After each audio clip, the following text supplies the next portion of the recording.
आज की क्लास में हम हिंदी का जो है चैप्टर 2 20 के दांत उससे रिलेटेड इसका एमसीक्यूज प्रश्न करेंगे। तो इसका पहला प्रश्न है 20 के दांत कहानी के रचयिता कौन है? तो ये था नलिन बिलोचन शर्मा।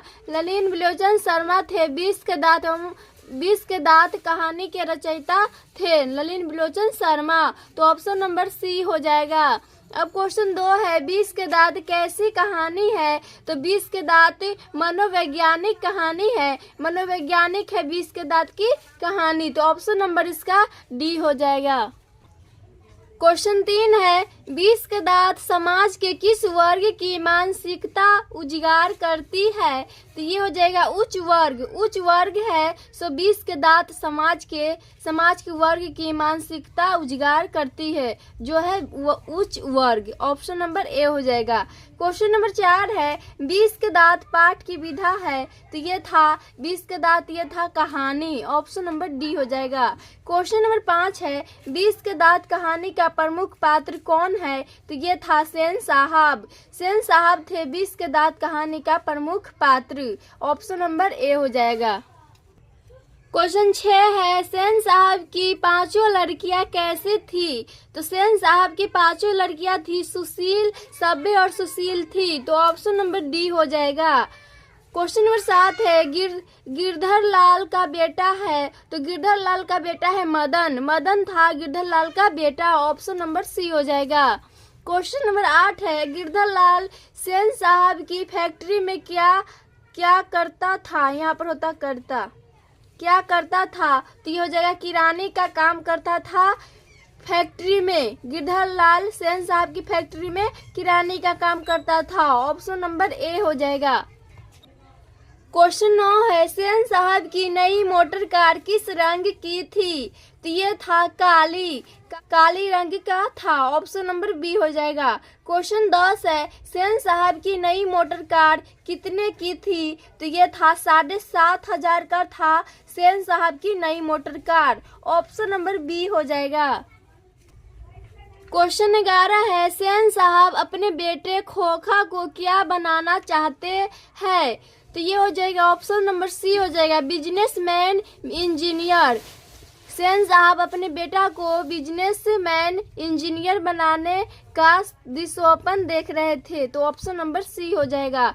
क्वेश्चन नंबर 12 है सेन साहब की नई मोटर कार की पिछली बत्ती का लाल शीशा किसने चकनाचूर किया था? तो ये हो जाएगा कासू। सेन साहब का जो पुत्र था कासू या खोका उसी का नाम था। उसी कासू ने ही सेन साहब की नई मोटर कार की पिछली बत्ती का लाल शीशा चकनाचूर किया था। तो ऑप्शन नंबर बी हो जाएगा कासू।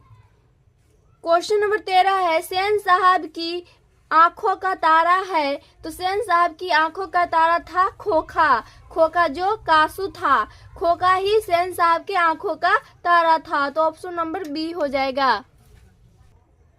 क्वेश्चन 14 है सेन साहब किस तरह की आदमी थे? तो ये हो जाएगा अहंकारी। अहंकारी का मतलब हुआ वो घमंड थे। सेन साहब घमंड तरह के आदमी थे। ऑप्शन नंबर ए हो जाएगा।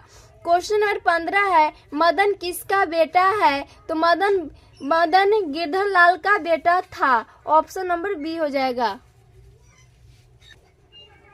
क्वेश्चन 16 है मदन और कासू के बीच झगड़े का कारण था। तो मदन और कासू के बीच के झगड़े के कारण था लट्टू खेलने की ललक के कारण मदन और कासू के बीच झगड़े का कारण था। तो ऑप्शन नंबर सी हो जाएगा। क्वेश्चन 17 है मदन के लिए क्या खाना मामूली बात थी? तो ये हो जाएगा मार। नंबर ए हो जाएगा। क्वेश्चन 18 है खोखा किन मामलों में अपवाद था? तो खोखा किन मामलों में अपवाद था? तो इसका हो जाएगा घर के नियम की धज्जियां उड़ाने में वह अपवाद था। और यहाँ पर अपवाद का मतलब हो जाएगा निक से अलग हटकर चलना। वो खोखा था सो निक से अलग हटकर चलता था, तो इसीलिए वह घर के नियम की धज्जियां उड़ाने में अपवाद था। ऑप्शन नंबर बी हो जाएगा। क्वेश्चन 19 है, खोखा के दो दो दांत किसने तोड़ डाले? तो ये हो जाएगा मदन ने। मदन ने ही खोखा के दो दो दांत तोड़ डाले थे। ऑप्शन नंबर बी हो जाएगा। क्वेश्चन 20 है, मैं तो खोखा को इंजीनियर बनाने जा रहा हूँ, यह कथन किसका है? तो ये हो जाएगा सेन साहब का। सेन साहब ने ही कहा करता था, मैं तो खोखा को इंजीनियर बनाने का दिशोपन जो देख रहा हूँ।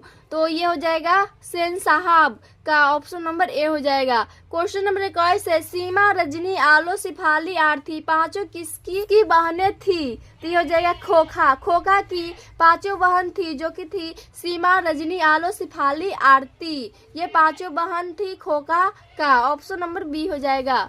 22 है, नलिन बिलोचन शर्मा का जन्म कब हुआ था? तो नलिन बिलोचन शर्मा का जन्म 18 फरवरी 1916 में हुआ था। ऑप्शन नंबर ए हो जाएगा। क्वेश्चन नंबर 23 है, महल और झोपड़ी वाले की लड़ाई में अक्सर महल वाले ही जीतते हैं, पर उसी हालत में जब दूसरे झोपड़ी वाले उनकी मदद अपने ही खिलाफ करते हैं। किस पाठ की पंक्ति है? तो यह है 20 के दांत। ऑप्शन नंबर डी हो जाएगा।